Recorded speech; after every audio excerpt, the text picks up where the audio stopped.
Assalamualaikum warahmatullahi wabarakatuh.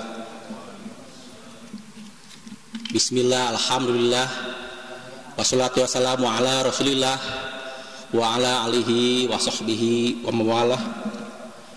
Asyhadu an la ilaha illallah wahdahu la syarikalah wa asyhadu anna muhammadan abduhu wa rasuluh.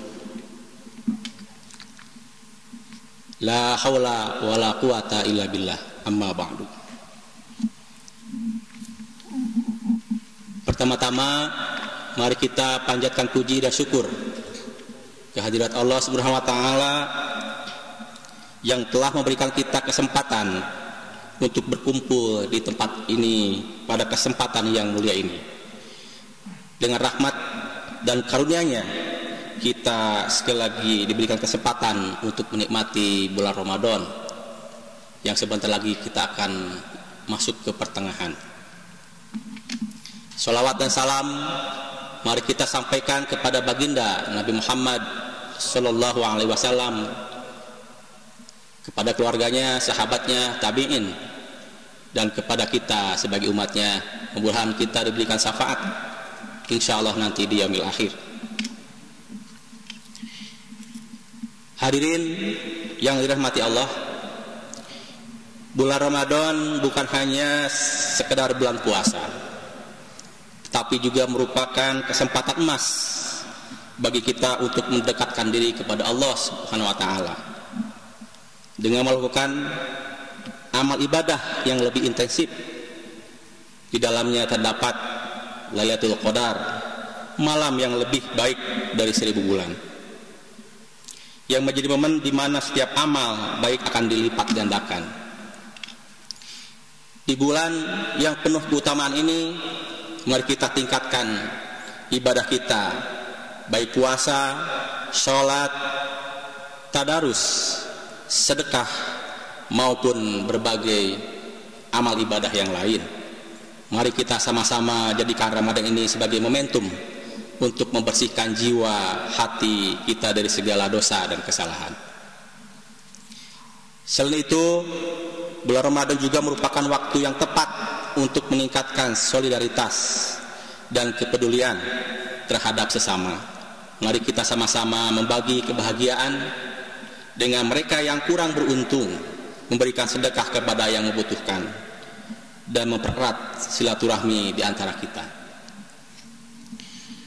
Hadirin yang dirahmati Allah, rekan-rekan,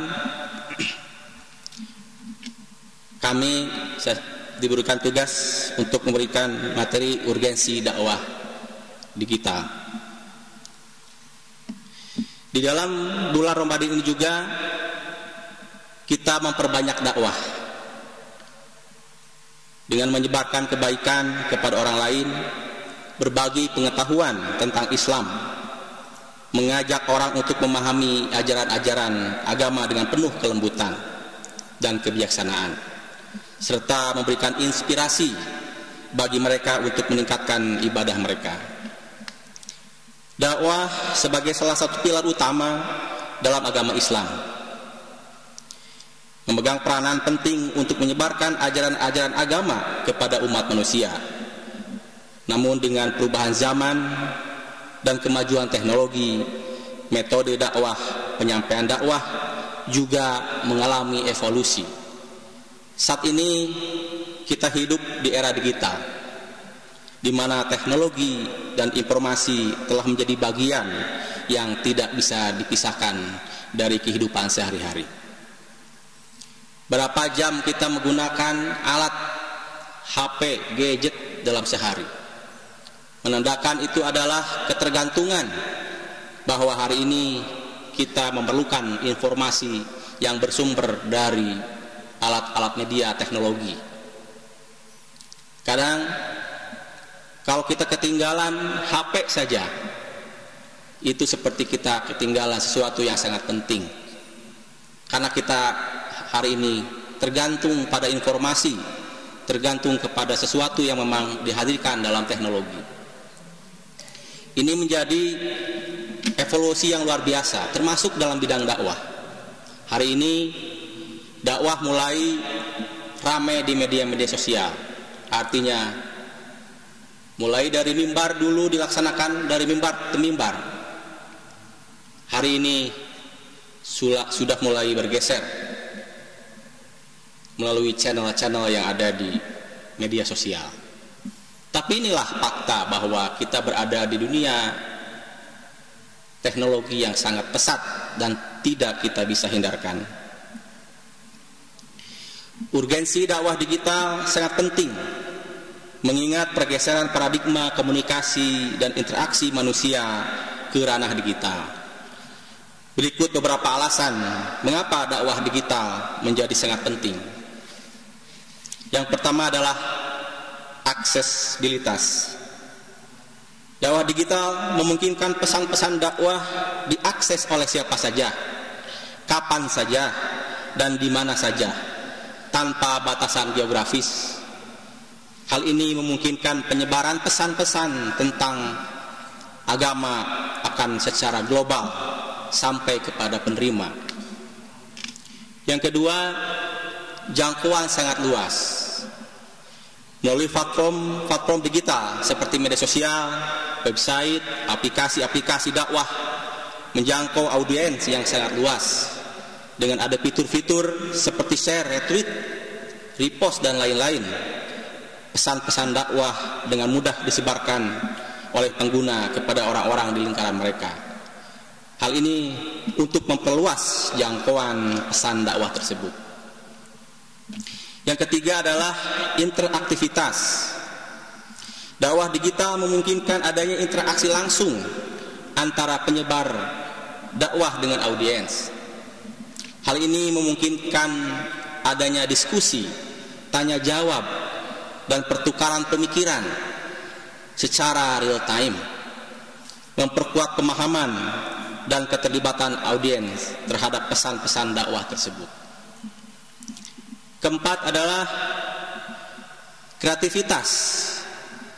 Dengan media digital ini memungkinkan pengguna berbagai media seperti teks, gambar, video, audio, video bisa menyampaikan pesan-pesan dakwah dengan mudah agar lebih bisa diterima oleh para jamaah, para audiens yang menontonnya. Dengan kecanggihan teknologi ini, perpaduan antara video, audio, dan animasi mempermudah jangkauan dan pesan-pesan dakwah kepada para penerima. Yang kelima adalah pemantapan identitas Islam atau identitas Muslim.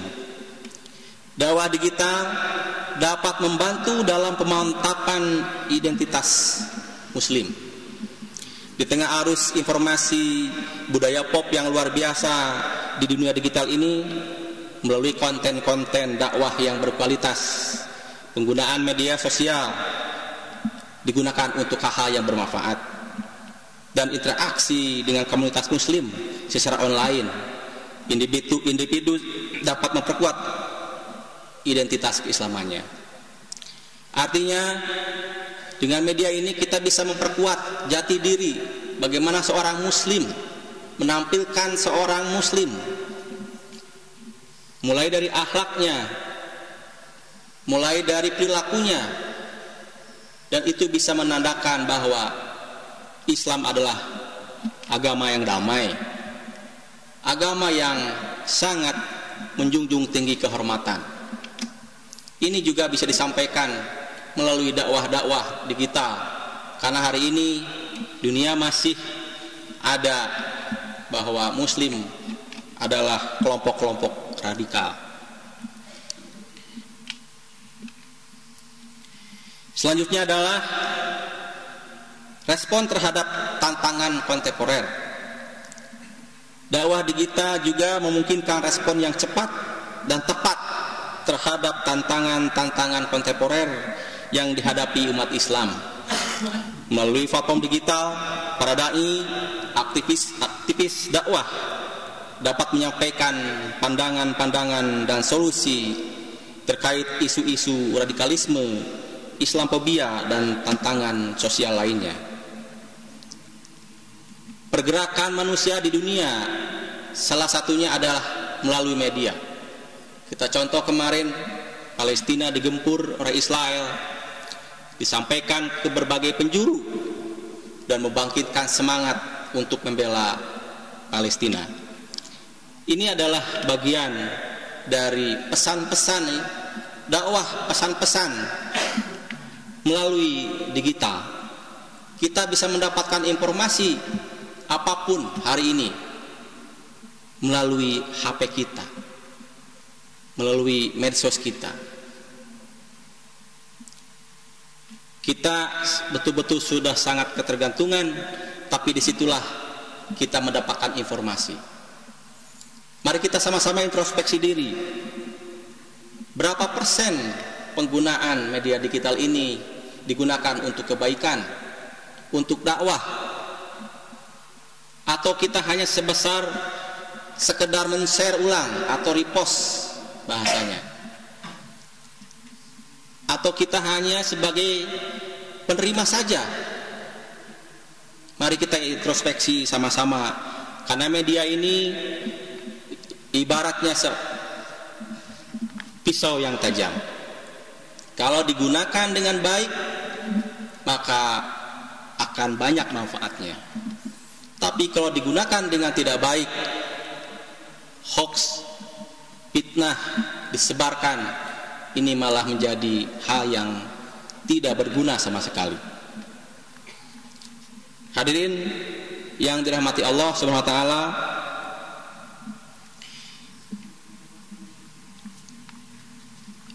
yang ketujuh adalah pemantapan keilmuan. Dakwah digital tidak hanya berfokus pada penyampaian pesan-pesan dakwah kepada masyarakat umum, tetapi juga digunakan sebagai sarana untuk memantapkan keilmuan umat Islam melalui webinar, kelas online, ya, ada platform khusus belajar lainnya, baik secara individu maupun kelompok. Artinya dakwah digital ini bisa memperkuat keilmuan dengan memperdalam dari situs-situs yang menyampaikan ajaran-ajaran, yang menyampaikan ilmu-ilmu. Dan kita banyak sekali sekarang, kalau kita search di Google, banyak sekali website yang menampilkan keilmuan-keilmuan yang luar biasa. Kita bisa membaca, kita bisa mempelajari. Ini salah satu 7 dari urgensi dakwah digital yang memang mengapa dakwah digital hari ini harus siap-siap bagi para dai, para mubalik, harus siap-siap menggunakan media-media ini agar ke depan bisa beradaptasi, ke depan bisa mengikuti dunia yang sangat cepat, teknologi yang hari ini luar biasa. Hadirin yang dirahmati Allah, namun di balik semua itu, potensi positif ini kita juga perlu menyadari tantangan yang ada di dalam dakwah digital. Misalnya resiko konten yang tidak akurat atau menyesatkan, atau penyalahgunaan teknologi untuk menyebarkan pesan-pesan kebencian atau radikalisme serta berbagai bentuk ketidakadilan yang dapat membatasi akses kepada sebagian masyarakat.